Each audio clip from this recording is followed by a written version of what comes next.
So you're thinking of doing a PhD. Congratulations. Meanwhile, let me warn you, long video alert. If you know you don't have the patience to listen to a long video, just scroll by. But you're going to learn. So please stick around if you know or you're thinking of doing a PhD.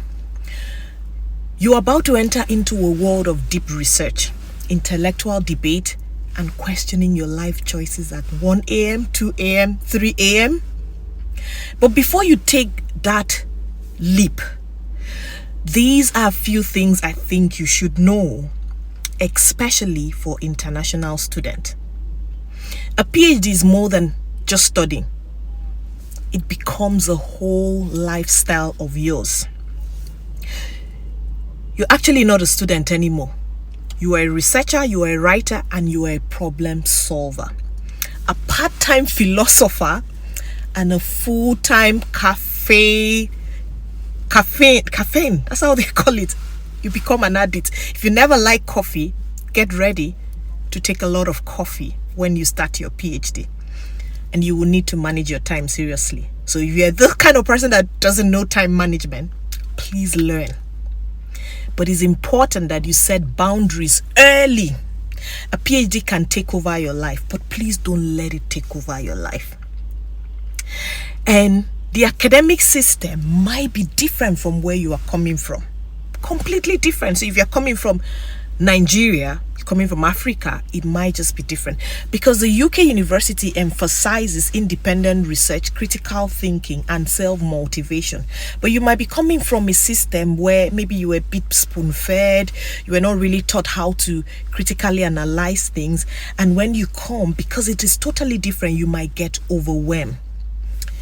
My tip for you is don't wait for your supervisors to tell you exactly what you should do, because they expect you to take the lead. It is your research. It is your project. Let me tell you something really important. Your supervisors can make you or they can break you. Very important. A good supervisor would always support and guide you. A bad one can ghost you for months. So please choose wisely. Before accepting an offer for a PhD, do a bit of research of your potential supervisors, their working style, their responsiveness, how they respond, their track record with other students. Try and do that research.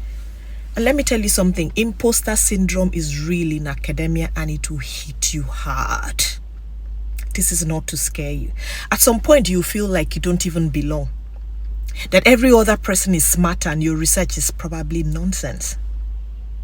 Every PhD student feels that way at some point. I did multiple times. But let me tell you what to do. Record your achievement, no matter how tiny. This would always remind you that you are capable and you belong in that space. You see, publishing and conferences, very important. They might not tell you. You might be lucky your supervisory team might tell you, or they might not really push you. Push yourself. A PhD isn't just about writing a thesis. It's far more than that. You will need to publish papers and you will need to present conferences. This is to boost your academic profile. So my advice to you is start looking for conference opportunities early and journals, how to publish. You might not feel ready. You're already overwhelmed, but try. You see, funding and money matters. Plan ahead, please. If you are self-funded, be realistic about the cost, such as your tuition, your visa fees, the living expenses, the research trips and conferences.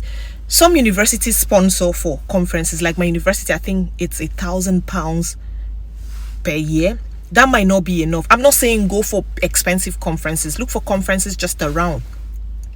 Look for scholarships. Look for part-time teaching roles to support yourself. You see this one? Your mental health will be tested. Jeez. PhD is mentally exhausting, especially when you are far from home. Your family, you don't really have friends. The pressure is so much, you feel isolated. Research even shows that out of 5 PhD students, 2 to 3 would always have a mental breakdown. My advice is build a strong support system. Your friends, colleagues, especially your colleagues, because they understand. Your friends may not understand. They don't have a PhD. They have not done a PhD. So your colleagues, and also get support from your university. The PhD timeline. They will say, oh, a PhD takes 3 to 4 years. But in reality, life happens. So be prepared for some delays. Set flexible deadlines and give yourself grace when things don't work as planned. Don't beat yourself up too much. A PhD is not a 100-meter race. It is marathon. It is not sprint. It is marathon. PhD is long, it's challenging, and it's full of highs and lows. Some days you will feel like a genius. Other days you will stare at the screen like this for hours, questioning your existence, asking yourself, what did I even come to? Who sent me? I've been there. I was there. My advice is take breaks, celebrate the little victories, and remember why you even started it. The final thing I want to speak about is life after a PhD. Sometimes it's usually not clear. Not everyone will stay in academia after a PhD. Have a backup plan. You might want to go into industry. You might want to become an entrepreneur. The good thing is that a PhD opened many doors, not just to the professor route, academia.